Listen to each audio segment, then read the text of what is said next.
कर्क राशि, जून 2025 आपके लिए कैसा रहेगा? देखिए, औसत से ज़्यादा बेहतर रहेगा जून का महीना। महीने की शुरुआत में मंगल आपकी राशि में होकर आपके स्वभाव में क्रोध बढ़ाएंगे, रिश्तों के लिए अच्छा नहीं है, यहाँ पर थोड़ा सावधानी रखना है। और 7 तारीख के बाद मंगल आपके दूसरे भाव में केतु के साथ आएंगे, तब अंगारक योग बनेगा, ये भी स्थिति बढ़िया नहीं है। वाणी पर कंट्रोल रखिएगा। कार्य क्षेत्र में काम करके आप प्रसन्न रहेंगे। लंबी दूरी की यात्रा के योग है। कार्य के सिलसिले में विदेश जाने की स्थिति बनती दिखेगी। व्यवसायी भाई हैं तो यात्रा वगैरह से लाभ होगा। जो विद्यार्थी हैं आपके लिए उत्तम रहेगा। अपने व्यवहार को संतुलित रखें, परिवार का माहौल बढ़िया रहेगा। और स्वास्थ्य के मामले में थोड़ा सतर्क रहना है। शुरुआत करते हैं आपके करियर से। देखिए, 29 तारीख को शुक्र महाराज आपके दसम भाव में विराजमान होंगे। दसम भाव के स्वामी मंगल महीने की शुरुआत में आपकी राशि में और 7 जून को आपके दूसरे भाव में केतु के साथ। अब छठे भाव में के जो स्वामी हैं बृहस्पति महाराज पूरे महीने आपके द्वादश भाव में।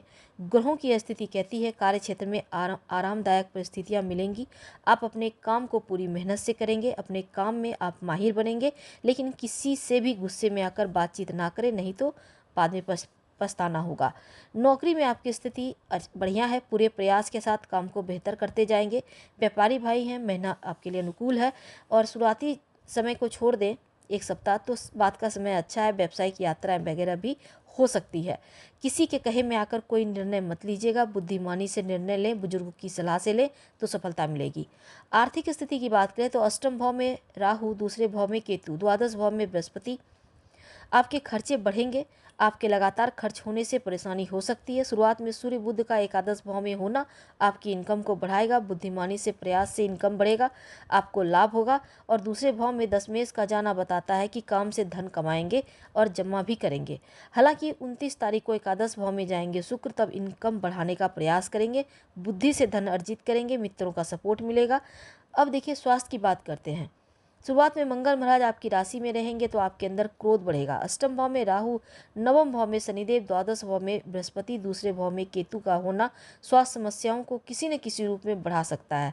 सावधानी रखें, अपने दिनचर्या में कंट्रोल करें और पौष्टिक आहार लें, अपने पेट का ख्याल रखें, वाहन सावधानी से चलाएं। अगर आप ऐसा करेंगे तो मुश्किलों से बचे रहेंगे। अब देखिए, पैरों में दर्द या ज्वाइंट पेन की समस्या परेशान कर सकती है, अपना ख्याल रखिए।